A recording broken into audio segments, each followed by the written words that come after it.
起码是9级的实力。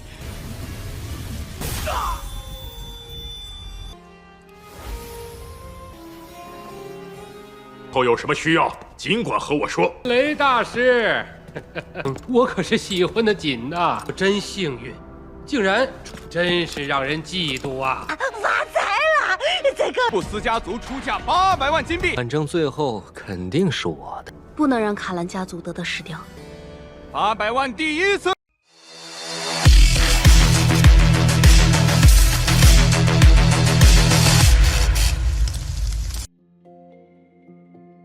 Halo semua, selamat datang di Ruang Sinema. Bagaimana kabar kalian semua? Semoga selalu sehat dan baik-baik saja.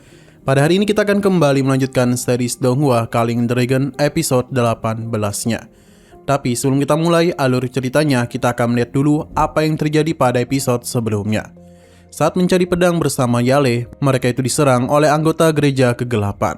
Yale pingsan dan Lily menyerah dengan syarat Yale tak dilukai.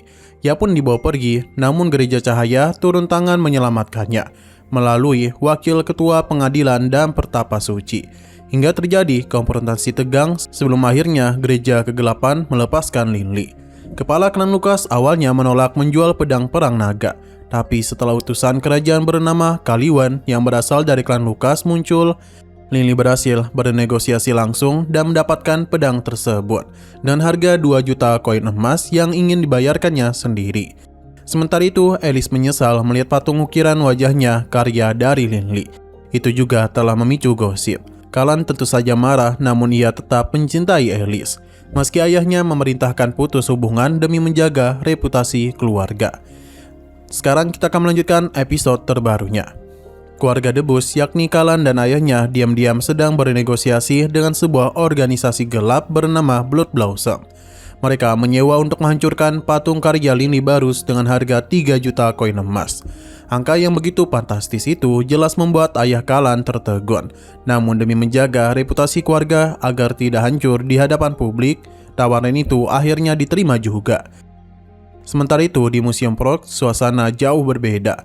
Para bangsawan berdatangan satu persatu untuk menyaksikan langsung karya Lily Barus yang sangat luar biasa. Bahkan puluhan tokoh penting yang berasal dari keluarga bangsawan kini sudah sangat antusias untuk menyaksikan langsung karya Lily Barus yang luar biasa. Bahkan puluhan tokoh penting yang berasal dari keluarga bangsawan kini sudah sangat antusias untuk mengajukan pemesanan sebelum hari lelang resmi dimulai. Tak lama kemudian muncullah sosok misterius yang mengaku sebagai kenalan sang kurator maya. Sosok misterius itu dengan santainya memandangi patung karya Lily Barus sambil meminum anggur. Tanpa banyak bicara, ia menyatakan kesediaannya untuk menjaga patung buatan Lily Barus. Di tengah-tengah kedamaian, Museum Prok tak berselang lama secara tiba-tiba. Serangan mendadak dari seorang pria bertopeng. Itu pun mengguncang museum, membuat seluruh pengunjung menjadi sangat panik. Mereka adalah para penyerang bawahan Blood Blossom yang diperintahkan untuk menghancurkan patung Lily Barus. Mereka ini berhasil melumpuhkan para penjaga dengan sangat mudah. Bebe yang mencoba membantu pun langsung tertangkis tanpa kesulitan. Begitu patung miliknya hampir dihancurkan, Lily Barus tidak tinggal diam. Ia segera mengerahkan kekuatannya untuk menahan para penyerang dan menyerbu mereka tanpa henti. Namun sang musuh mampu menghindar dengan lincah, menendang Lily cukup jauh, lalu menangkap Bebe dan melemparkannya ke arah Lily Barus. Ketika musuh hendak menghancurkan patung untuk kedua kalinya, Lily Barus jelas tidak menyerah begitu saja. Ia terus mencoba untuk tetap bertahan dengan sekuat tenaga, mempertahankan hasil karyanya.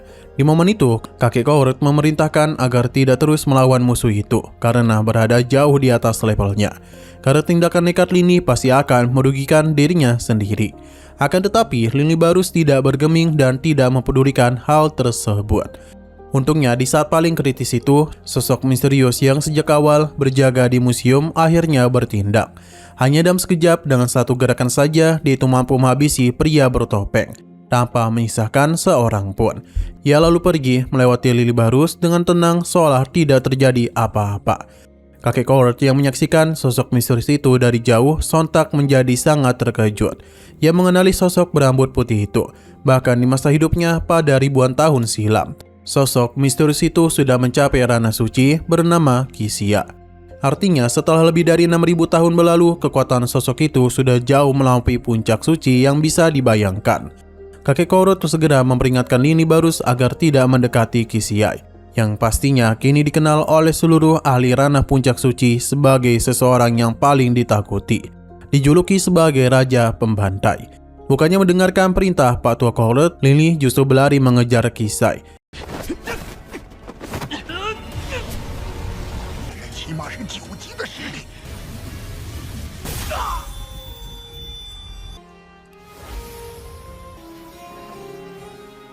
Ia mencoba mendekatinya dan berterima kasih karena telah menyelamatkan patung itu, bahkan menawarkan bantuan jika sewaktu-waktu dibutuhkan. Mendengar hal itu, Qixia sang Raja Pembantai hanya menyuruh fokus untuk ukiran dan mengancam akan menghabisinya jika Lili Barus tidak menurut.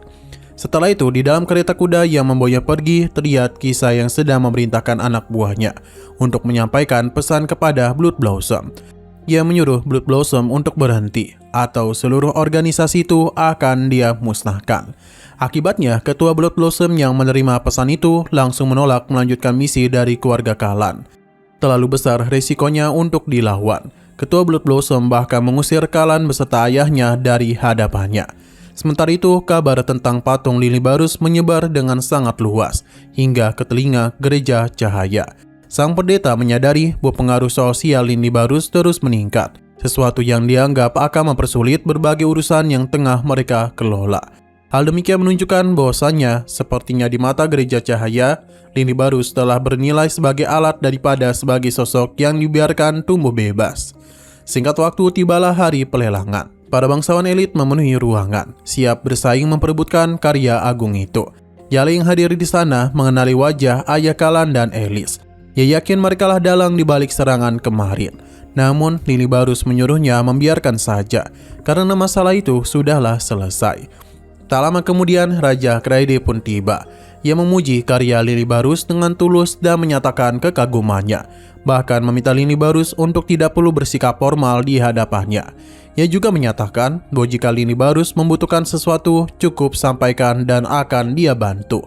Tentu saja hal itu membuat Kalan semakin frustasi, begitu pula Elis, yang dulu meninggalkan Lili Barus justru karena menganggapnya bukan orang berada.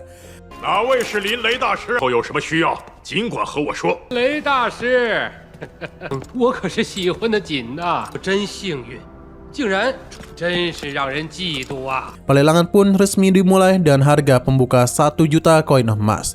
Para bangsawan menaikkan penawaran perlahan-lahan. Dan ketika itu, Raja Kraide mencoba untuk menggoreng-goreng harga demi bisa menaikkan harga dari hasil karya patung milik Lili Barus dan menaruhkan ke angka 5 juta. Hal itu jelas membuat suasana semakin memanas. Belum berhenti sampai di situ. Secara tiba-tiba, keluarga Debus yakni Kalan muncul dan memasukkan penawaran yang jauh lebih tinggi. Seketika mendorong patung Lili Barus masuk ke dalam 10 besar patung agung, peringkat tertinggi dalam dunia seni ukir, yakni 8 juta, dan keluarga Debus itu ternyata hanya bisa menawar hingga ke angka 8 juta saja. Jika ada yang mencoba menaikkan harga, maka mereka tidak akan bisa mendapatkan patung tersebut. 180万金币，发财了！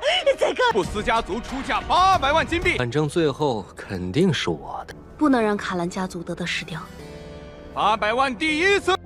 Situasi saat ini terlihat harga terus naik tanpa tanda-tanda berhenti, sampai ketika penawaran hampir mencapai 8 juta koin emas oleh keluarga Debus. Tampak Yali cukup khawatir patung itu akan jatuh ke tangan Kalan. Tak ikut merasa khawatir, Lili Barus justru dengan tenang berkata, kalau mereka memang sangat menginginkannya, biarkan saja, yang penting dia itu mendapatkan koinnya. Namun tepat ketika palu hampir diketuk, sosok Qixia tiba-tiba muncul dan menawarkan 10 juta koin emas, membuat seluruh ruangan terdiam dalam keterkejutan. Pada saat itu, mengingat siapa Qixia sebenarnya, tidak ada yang berani melanjutkan persaingan. Delia pun disarankan untuk mundur karena terlalu berbahaya menantang Qixia. Namun Delia bergeming, patung itu terlalu penting baginya, yang memerintahkan bawahannya untuk terus menaikkan penawaran, memulai duel harga yang menegangkan antara dirinya dan Qixia. 算了，不争了。邱爷爷，尽管竞价。 1010万金币。 Nah, sayang sekali lagi seru-serunya episodenya pun harus bersambung dulu. Tapi sebelum kita akhiri, seperti biasa kita akan melihat preview bagian selanjutnya. Terlihat para uskup dan Raja Keraide yang tampak sangat terkejut ketika melihat Delia yang berani bertarung harga melawan Qixia. Dan di momen itu, adu harga lelang masihlah terus berlanjut antara Delia dan Qixia.